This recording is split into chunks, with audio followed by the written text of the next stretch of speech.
저는 5년 전에 결혼한 30대 중반의 여자입니다. 아직 나이도 젊고 인생을 그리 오래 살지는 않았지만 대학 졸업하고 지금까지 사회생활하면서 여러 인간군상들을 많이 만나봤다고 생각해요.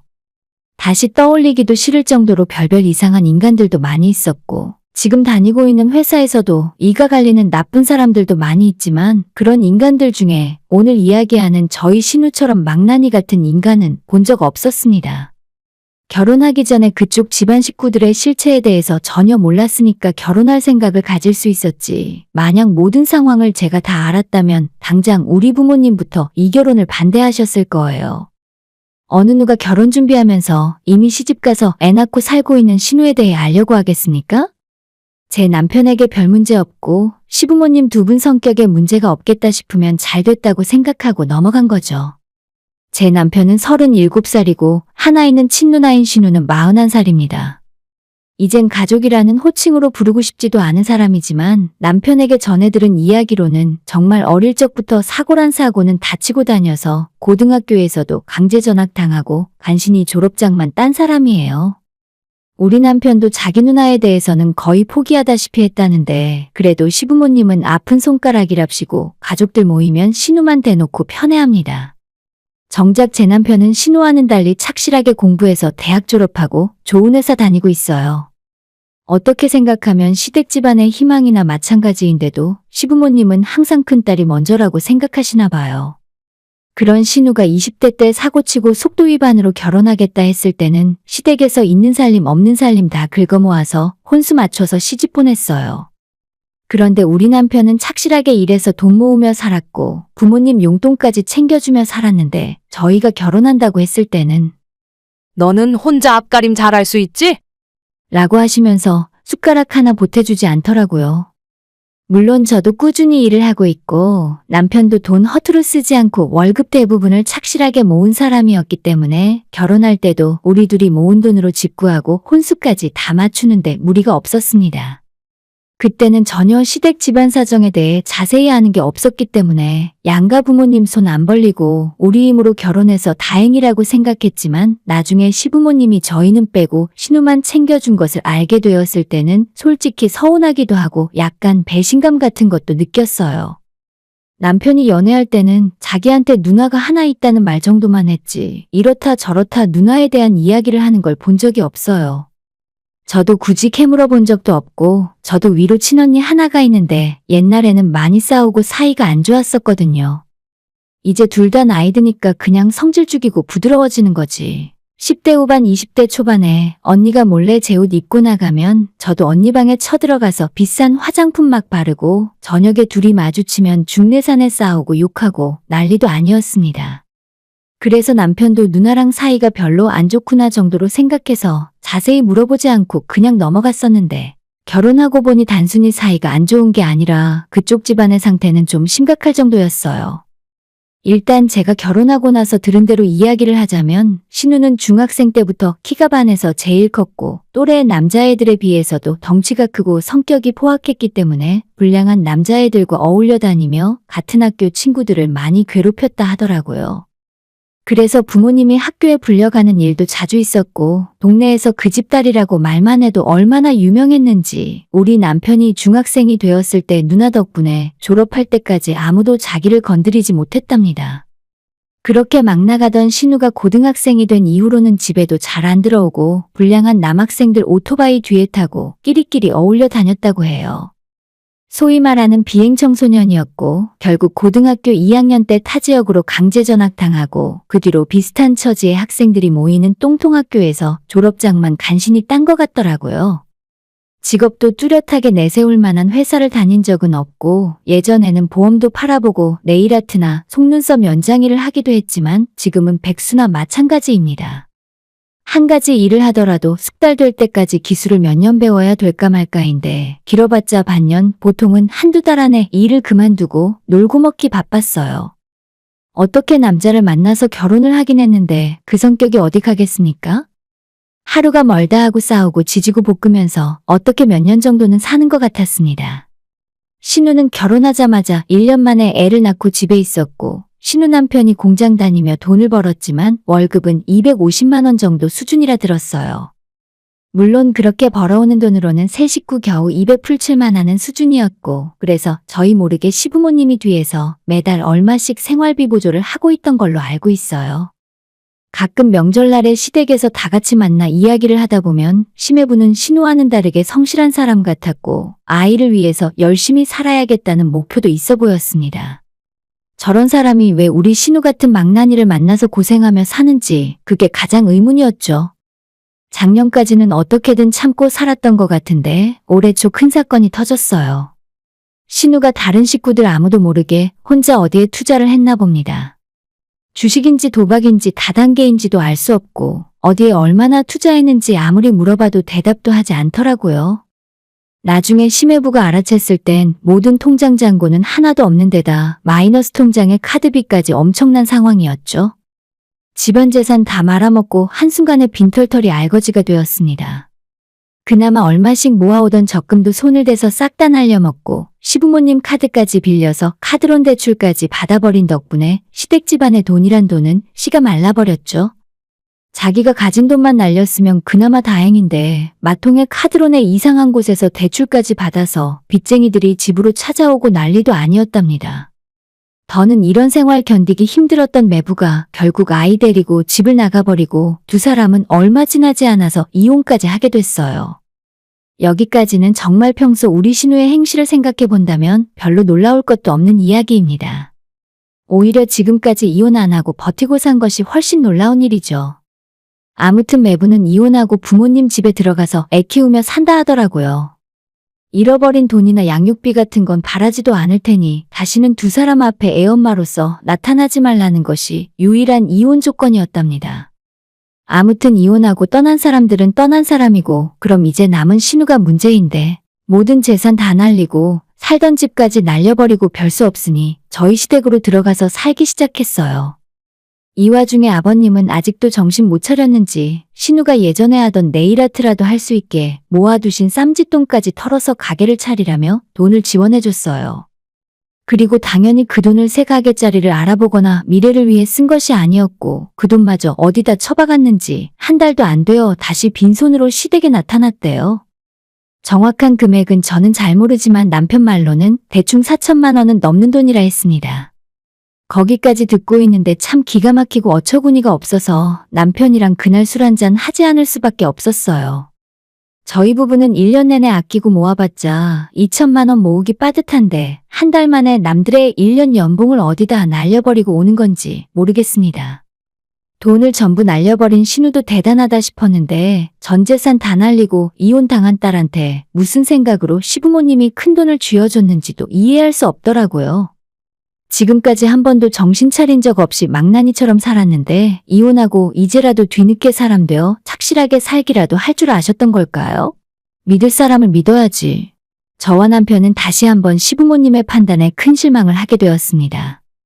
어쨌든 거기까지는 신우한테나 시부모님에게 실망스럽고 서운한 것은 있어도 저희에게 직접적으로 피해를 준 적은 없으니까 최대한 신경 안 쓰려고 했어요. 우리는 우리 살 길이나 알아서 가자는 생각이었죠. 지금 제 뱃속에는 6개월 된 아이가 있었고 남편도 그냥 시댁에서 앞으로 어떤 일이 일어나던지 우리 식구들끼리 챙기면서 살자고 이야기했습니다. 다행히 남편은 시댁보다는 친정부모님과 사이가 좋은 편이었고 우리 엄마 아빠도 제게 잘해주고 싹싹한 성격의 남편에게 아들처럼 대해주셨어요. 그 무렵부터 남편은 종종 술 한잔하고 집에 들어오면 자긴 나중에 장인 장모님을 모시고 같이 살 거라는 소리도 하기 시작했죠. 뭐 그 말을 다 믿지는 않지만 남편이 얼마나 자기 부모에게 배신감을 느꼈으면 그런 생각을 다 하게 된 건지 한편으론 안타까운 생각도 들었습니다. 저희 부부는 현재 다니는 직장 근처에 신혼집을 구했고 경기도에서 살고 있어요. 친정부모님은 서울에 계시고 시댁은 조금 더 아랫지방입니다. 그런데 얼마 전 시어머니가 제 남편에게 갑자기 전화해서는 신우가 우리 동네에 있는 회사에 취직했다는 말씀을 하셨어요. 너네 누나가 격리로 취직을 했는데 그게 너네 동네 회사 근처인가 보더라.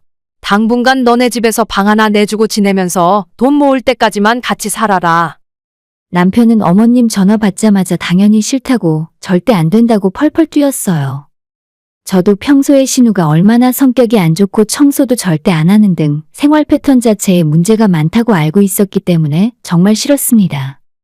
남편은 절대 신우를 우리 집으로 보내지 말고 차라리 시부모님이 돈을 줘서 방을 구하게 하던, 고시원에서 살게 하던, 밖에서 지내게 하라고 했는데 어머님은 그냥 막무가내셨죠. 아마 다음 주에 짐 싸서 너네 집으로 갈 거야. 어차피 아직 애도 없는데 작은 방 하나 내주면 되는 거지. 무슨 말이 그렇게 많니? 식구들끼리? 라고 자기 할 말만 하시고는 전화를 끊어버리셨어요. 남편은 전화통화 하다 말고 너무 열이 받았는지 뒷목 잡고 쓰러지기 직전이었고 저는 설마 진짜로 우리 집에 오겠나 싶은 생각이었습니다. 제 남편이 자기 누나에게 우리 집에 올 생각 말고 밖에서 알아서 방구하라고 문자도 보내보고 전화도 해봤지만 답장도 없었대요. 그날 이후로 일주일이 넘게 지날 때까지 아무런 소식이 없어서 그냥 알아서 다른 곳에 방구했나 보다 안심하고 있었는데 금요일에 남편이랑 퇴근하고 집에 와서 저녁 먹으려고 상을 차리고 있었는데 우리 집 초인종이 울려서 나가보니 신우가 짐가방을 들고 밖에 서 있더라고요. 그 모습 보고 남편이 깜짝 놀라서 미쳤냐고 여기가 어딘 줄 알고 찾아오냐고 소리를 질렀고 신우도 자기가 동생 집에 왔지 못 올 곳 왔냐고 일단 밀고 들어오려 했어요. 분위기가 점점 험악해져서 가만히 놔뒀다가는 큰일이라도 날 것 같아서 일단 중간에서 싸움을 말리고 들어와서 이야기라도 해보자고 했죠. 우리 부부의 작은 평화가 이렇게 깨지는구나 싶고 순간 저도 아찔했습니다. 저녁을 먹는 둥 마는 둥 살벌한 분위기 속에서 식사를 마치고 남편이 먼저 신우에게 말을 했어요. 제가 임신해서 민감한 문제도 있고 자기는 누나랑 한 집에서 같이 살 생각 없으니까 당장 방구에서 나가라고요. 두 사람이 금방이라도 싸울 거라 생각했지만 의외로 신우가 먼저 알겠어. 내가 빨리 방구에서 나갈게. 일단 오늘 하루만 재워줘. 여기 작은 방 쓰면 되는 거지? 라고 하며 자리를 피했어요. 첫날에 큰 마찰은 없었지만 남편은 안방으로 들어와서도 너무 분하고 억울했는지 손발을 부들부들 떨면서 분을 삭히지 못했습니다. 다음 날은 토요일이라 저와 남편도 출근하지 않았고 아침부터 빨리 방구에서 나가라고 큰 소리가 오간 후에 남편과 저는 외출했어요. 하지만 신우는 남편이 뭐라고 할 때마다 알겠다고 집 구할 거라는 말만 계속하고는 은근슬쩍 저희 집에서 뭉개기 시작했습니다. 집주인인 저와 남편은 불편해 죽겠는데 정작 그 사람은 자기 집처럼 편안하게 지냈어요. 한 번도 장을 봐온 적도 없으면서 우리 집 냉장고도 마음대로 열어서 음식을 꺼내 먹고 난 그릇은 식탁 위에 그대로 어질러 놓더라고요. 차라리 싱크대에 넣어서 물이라도 받아놓지. 나이는 이제 곧 40이고 결혼 생활도 10년 넘게 한 사람치고 너무나 철이 없어 보였습니다.